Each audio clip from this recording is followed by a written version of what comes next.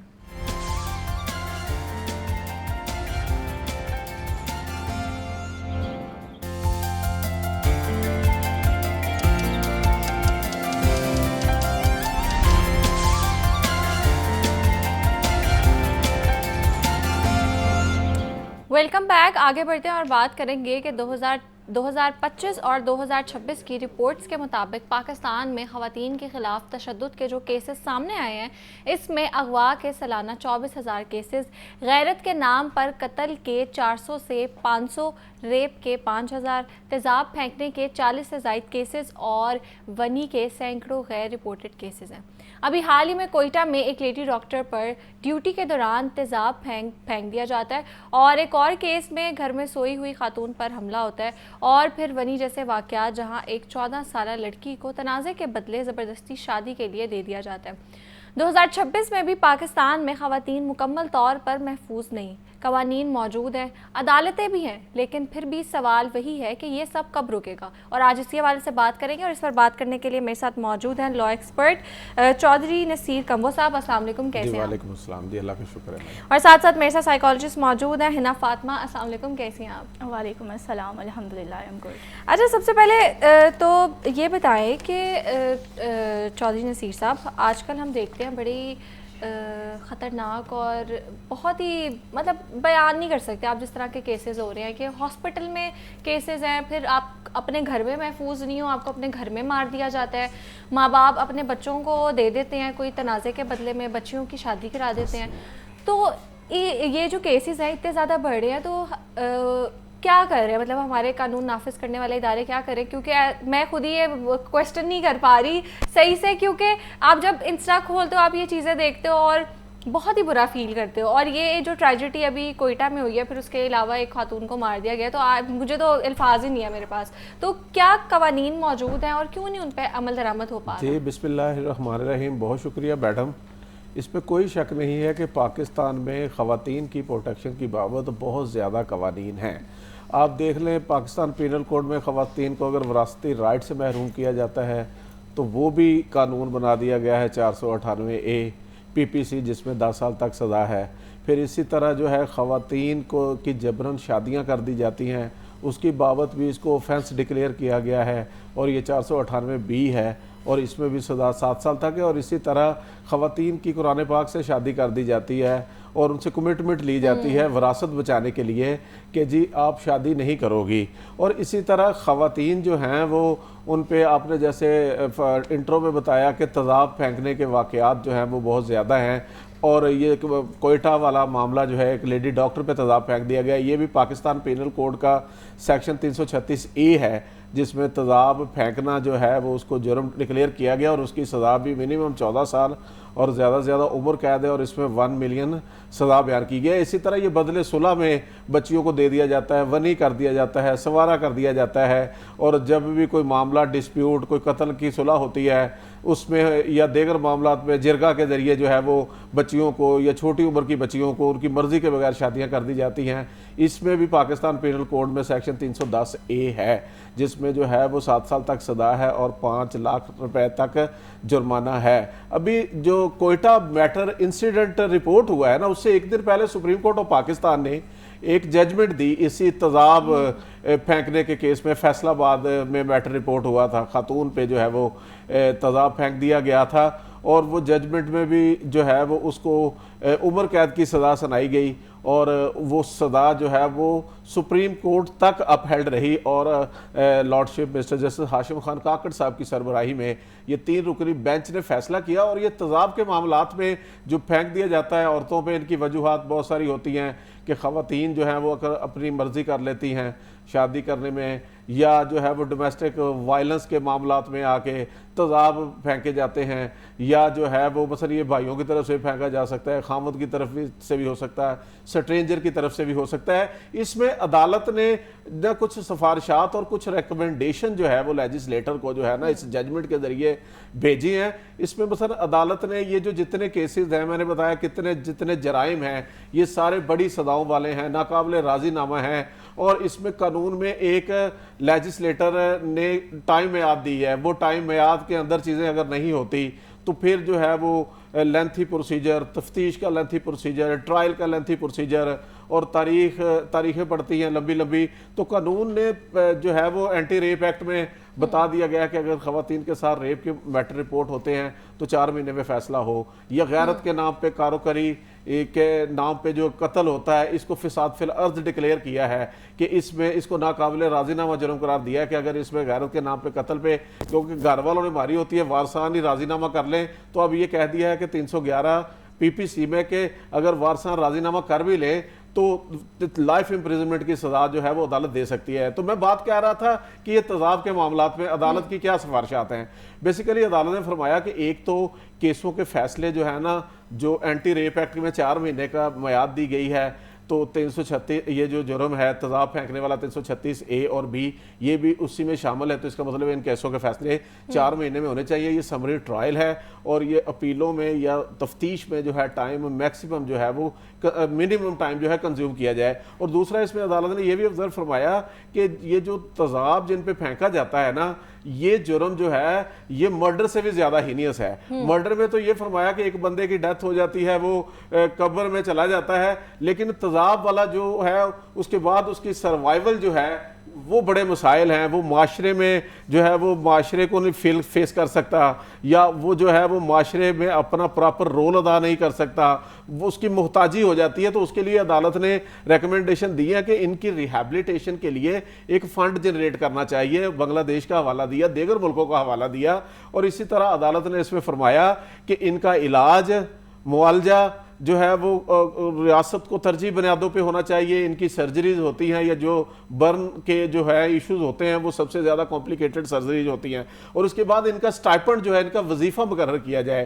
اور پھر اس میں عدالت نے فرمایا کہ ان کو جو ہے وہ نفسیاتی طور پہ جو ہے وہ ایسی کاؤنسلنگ ہونی چاہیے تاکہ معاشرے میں ان کی ایکسیپٹیبلٹی ہو. اور اسی طرح عدالت نے یہ فیصلے کی کاپی جو ہے وہ اسمبلی کو بھی بھیجی ہے, منسٹری آف لاء کو بھی بھیجی ہے, اور دیگر لاء انفورسمنٹ ایجنسی کو بھیجی ہیں. ٹھیک ہے. اچھا میں ہے نا آپ سے بھی تھوڑا اس کا جو سائیکولوجیکل اسپیکٹ ہے اس پہ آؤں گی اور آپ سے پوچھوں گی کہ آپ کو کیا لگتا ہے کہ جو خواتین کے خلاف یہ جو کیسز ہیں اور جو کرائمز ہیں یہ بڑھتے جا رہے ہیں, اس کی کیا ریزنز ہو سکتی ہیں؟ نور، سب سے پہلی چیز تو یہ کہ اگر